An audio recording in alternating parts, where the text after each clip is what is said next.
What's good? What's good, everybody? Welcome back to another episode of The Urban Platform Speaks. Make sure to like and subscribe as you tune into the channel and check out the content. And with that being said, man, I want to speak on a recent episode that I seen of Jason Whitlock, and they was talking about Bomani Jones's his take on tanking in the NBA, right? And first of all, like tanking in all professional sports, whether it's baseball, basketball, or football, has always been going on, right? It's been going on at a higher level, and it is to the point, and it wasn't as noticeable. And people knew that tanking was going on, but if owners are tanking so they can get a particular player, then really wasn't anything that could be done about it, right? Because what was it? The Clippers, they used to always they were known for like tanking and so they can get a certain player. And I think back in the day, the Clippers, their style or their approach to it was get a superstar basketball player that is going to put fans in the stands and stuff like that. So that was they didn't worry about winning per se with the Los Angeles Clippers back in the day when they had that guy. His name was, I think, it's Donald Sterling. So they didn't really so much concern themselves with winning. They just wanted to get a number one draft pick or a high draft pick, so people would, be, flock to the stands because they never really had any success doing that. That was just their business model, and that's part of the reason why they came up with like you have to spend a certain amount of you got to spend a certain amount of money. Like there was a floor, because the guy Donald Sterling, he would just hire people or basketball players and play the least amount. He wasn't. It was almost like he didn't even have a professional basketball team out there besides like the high draft pick. He didn't even have a high. They was just playing people the least amount they could pay, the cheapest help they could find, and he didn't care about winning or losing. He just wanted to pay it so he could make money, right? Until they changed the rule, where as though you couldn't do that. And so I think at a certain level, I don't think you could really do anything about tanking and stuff like that. But I do think that teams that tank and teams that never seem to be able to win, you know those fan bases. Like you can't have no success in a 20-year period or a 30-year period. Like for as long as I've been watching the Washington Wizards, like they haven't been able to do anything as far as being able to win. It's been a long time since Sacramento, like the Kings won. They had some success when they had Mike Bibby, Chris Webber, and all those guys, right? But other than that, Sacramento hasn't had a lot of success. So it's a few teams around the league that, not necessarily saying that Sacramento is always tanking, but they haven't had success over the years, right?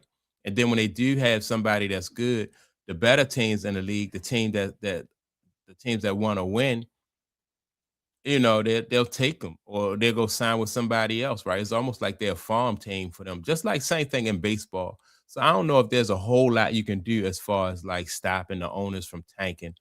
Uh, my thing is though with players, like if you are somebody that is competitive, you don't want to play for these teams because you might find yourself out the league. Like if you buy into that tanking situation as a player and you're not playing the best that you can play, then you'll find yourself out the league. You'll be replaceable. You won't get to have a long career because people won't value you because you're not playing up to your potential. So that's where I think the dangerous part of tanking come in because the owners, they're gonna be okay. But players, if you buy into that tanking stuff, then you won't be in the league. But with that being said, I want to listen to Jason Whitlock and his panel react to what Bomani Jones had to say about tanking and how you can stop tanking. Bonnie Jones Mm. had something interesting to say about tanking in the NBA. And let's start with Bomani's suggestion on how to fix tanking in the NBA. People cannot imagine a world without a draft when it's so simple, right? Like it's not, I mean, there are ways that you could come up with things like I say, if you want to if you want to try to make it about competitive redistribution, then give people the salary allotments, and then like the worst team gets more or whatever it is, and then go for it. We could call it National Signing Day, and everybody announces where they're going, and we figure it out. Like it's a sellable proposition. Soccer seems to do just fine in these. Bomani, the product is right there. Like, are people really out on college football and college basketball because there's no draft? No, they don't care. Right, they love it. The fact that there's no draft. Let me say, like, all right, so that probably would work, but then it's the same situation, right?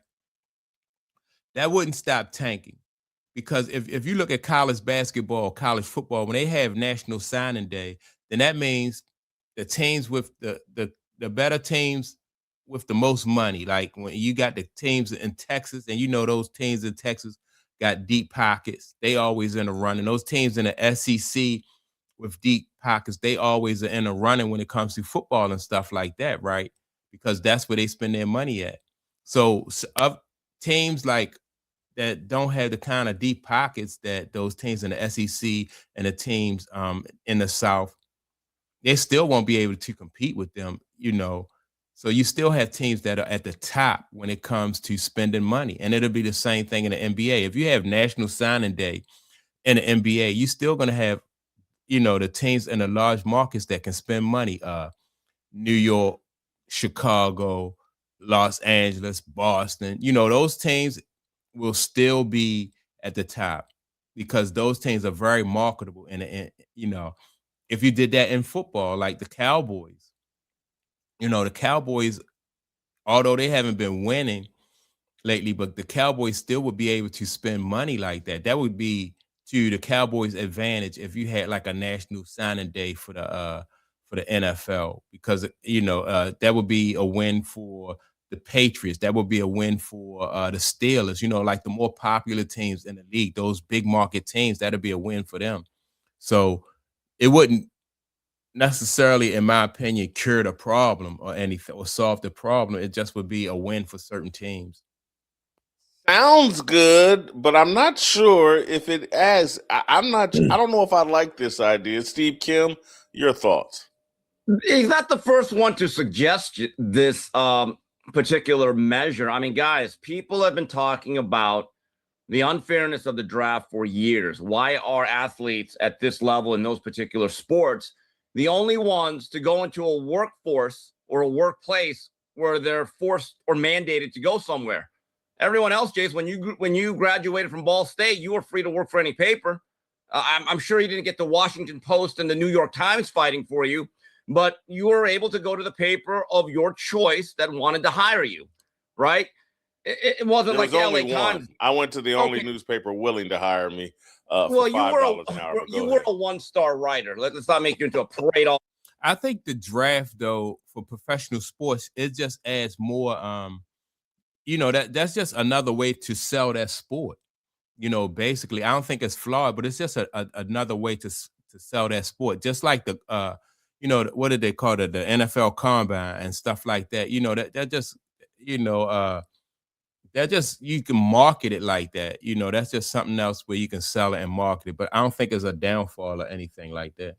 American here, but it's not like the LA Times drafted you into the newsroom. I get that. But to the last point that they made, like people aren't out on college football. Well, yeah, those guys actually try. All right. Those games actually matter, which is still a bigger issue. But it's not the worst idea. But I do wonder, to be the cynic that I am, I know that you want to go to a place where you have an opportunity to play, right? You don't want to be Jermaine O'Neal in Portland just languishing, or Zach Randolph. That was another case, right? But I think there's such a mindset now of just getting the money. I don't even think these guys care to play.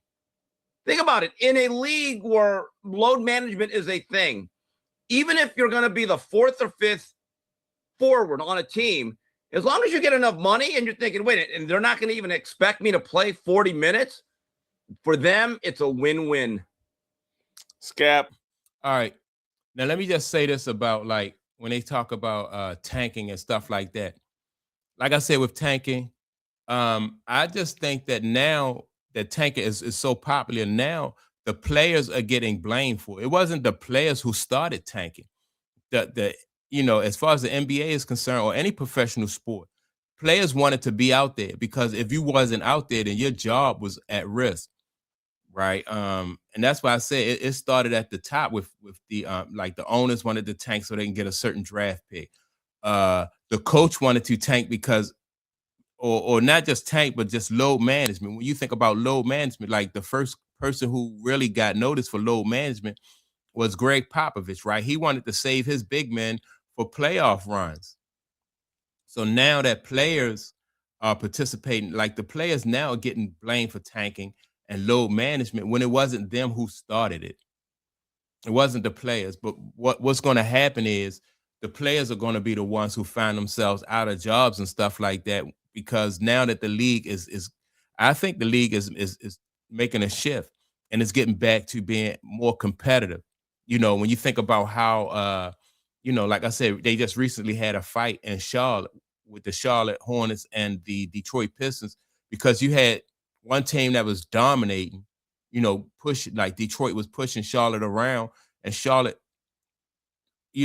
just felt like that was the only way that they could fight back, is to actually get into a fight, right? And so that's how the NBA used to be. You didn't have to worry about anybody tanking, because everybody wanted to play. You didn't and when you talk about flopping, you didn't have to worry about flopping, because if you out there, if you flop and somebody score on you, then you can get pulled out of the game. You would get pulled out of the game. So you had to fight through picks. You had to fight through fouls. That's why you wouldn't flop in an NBA basketball game. But all this started from the top, and now the players are going to, some players are going to pay they're going to pay the price for this. What do you think here? I think it's an issue with competitive balance, quite frankly. And really, I'm looking at the small market teams, which the NBA has been trying to protect for years, and they need to protect. Like, who's going to want to go if they have the opportunity to go to LA or Miami, and those teams can pay them a lot of money? Well, they're not going to pick Charlotte or Cleveland or San Antonio. OKC. Right. And look at some of the teams I just mentioned in San Antonio and Oklahoma City. They're the two best teams, arguably, in the entire NBA. Charlotte, they've won 10 out of their last 11 games. They're a young, elite, up-and-coming team in the Eastern Conference. None of those things would be able to be built if not through the draft. Those front offices have to do things better. They have to scout better. They have to build through the draft and manufacture these teams that way. They don't have the capacity to go out and lure guys with money in free agency. So now what we're saying is, let's eradicate that small minor advantage that these small market teams might have, and just give even more, ability of the big market powerhouses to go out and stack their rosters with teams that you simply can't compete with. We finally have gotten out of the super team era that was constructed by LeBron James, Kevin Durant, Steph Curry. Now we're finally getting into a little bit more parity and balance. And now Bomani Jones and Steve Kim come along, and they want to just do away with it. Come on, Steve, you're better. Well, wait a minute. I like that. Yeah, because just like I said, like the big market teams will definitely benefit from having like a national signing day in any sport, whether it's basketball, baseball, or football. And you see it in baseball. Like certain teams in baseball are always, like the Yankees and the Boston, and the what's Boston team name? And Boston team, the Yankees and Boston, they always had success. And the Dodgers are always in the hunt. Chicago, their team's always in the hunt. So the big market teams, really, you won't be able to do anything. And the draft is a situation where it allows the small market team, or at least give them a chance to compete with those big market teams, because now you can get through the draft, you can get talent like that. Now, what you do with the talent once you get them is a different thing, but at least you do have an opportunity to put together a team. Like in football, it used to be before free agency. It's professional football before free agency. Like you could have the Pittsburgh Steelers, who won all those. They won for like 4 Super Bowls. Because they was able to keep their talent, before the free agency era hit.